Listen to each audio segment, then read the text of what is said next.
Cardiff City 2, QPR 1. It might be a new year, but it's the same old Rangers. I've just got back from Loftus Road, so as usual, here are my thoughts on the match. This was never set up to be a classic, with Cardiff City coming into this match with just one win from 5 matches, and on the back of a 2-0 loss away at Leicester City. QPR themselves, of course, are winless in 5 matches now. They did earn a resolute, but still pretty toothless point away at Ipswich on Friday night, but we still came away asking the same question: where are the goals coming from? Because that's now just one goal scored in those 5 matches. And to help matters, we lost both Chair and Willock to injury in that match, as well as Steve Cook. As a result, Marty made 4 changes today, something I feel like I've been saying in every single video at this point. Dunn came in for Cook, Lakesh came in for Chair, this time on the wing with Powell remaining at left back. Smith, who replaced Willock at half time on Friday night, returned to the starting lineup in his place, and Dykes came back into the team in place of Sinclair Armstrong. None of those 3 injured players even made the bench. I mean, just look at how poor that side is. I just really couldn't see us getting a result before kickoff, an opinion that was not changed in the first half whatsoever.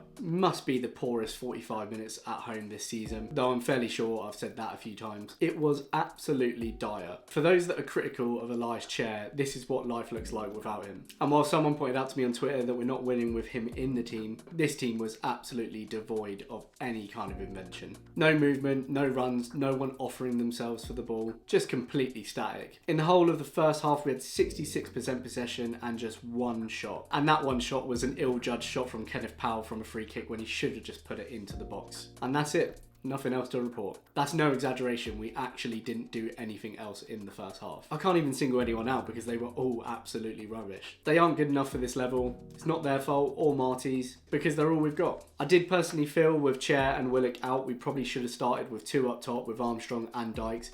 Pump the ball up to him, what else can you do? But it really doesn't matter either way. This is solely the fault of the boards for thinking that this is in any way an acceptable squad to start a season with. So it was not at all a surprise when Gutas sent Cardiff ahead in the 16th minute, rising in the box from Joe Ball's corner and heading into a practically empty left-hand side of the net. Another goal conceded from a set piece. And with that, Cardiff had had enough for the first half. They stepped off the gas, comfortable in the knowledge that we would not be testing them. And right they were, with wild crosses from wingers who don't look up to forwards who don't jump for the ball. The whistle was blown and boos returned to Loftus Road. Lakesh made way for Ryan Colley at half time, who I have to say, despite only playing for 35 minutes before coming off injured, was probably the best player in the team. No discredit to him at all, but that sort of says it all when an 18-year-old is the best player. He forced the issue, he battled for the ball, he took players on, all things that no other player had done in that first half. And on the back of that, he earned himself an assist just 7 minutes into the second half, taking his man on and delivering a delicious looping cross to the back post,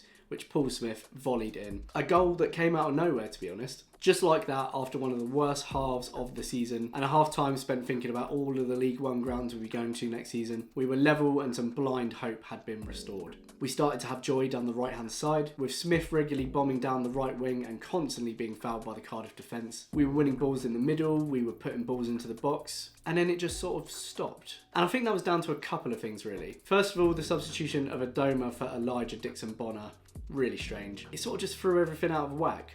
Adoma went onto the wing, Smith went up front, and then the gap where Dixon-Bonner was playing in the middle just wasn't really filled. We started to win the ball less and the tide turned almost immediately. Josh Bowler came on for Cardiff, threatening straight away with a low-driven shot which forced a superb save from Begovic. Colwell had a couple of good efforts and Cardiff started to amp up the pressure again. And for some reason we started to mess about from goal kicks, playing it around the back and being hounded by the Cardiff front line into making mistakes. We did it 2, 3, 4 times before Cardiff eventually got a corner, and it was with that corner that they would restore their lead. After 2 or 3 really good saves in this game, Begovic undid all of his and the team's hard work, strangely coming far off of his line when Ryan Wintle sent the ball into the box, misjudging it and leaving an open net for NG to head in. And that was it, back to nothing. Our hard work undone by a complete moment of madness, and 2 goals conceded from set pieces. I'm sure he'll be on Twitter later promoting some gloves that you can buy on his website. Anyway, we had a ton of free kicks in added time, but nothing would stick. The idiocy of these players was perhaps summed up best when Powell, on the halfway line in the dying moments of the game, opted to pass the ball back to Begovic rather than just pumping it up the field. And that was that first loss of 2024 on the board. I'm at a loss for words really, what can you say? I can't criticise these players individually. Well, I could,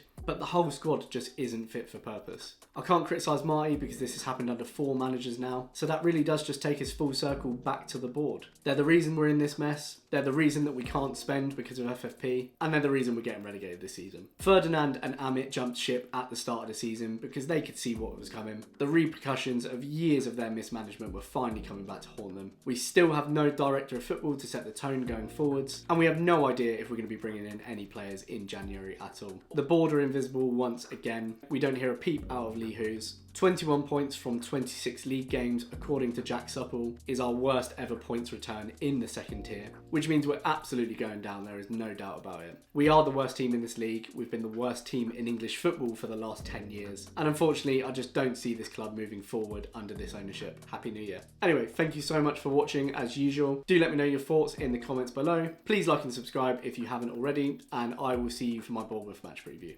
Cheers.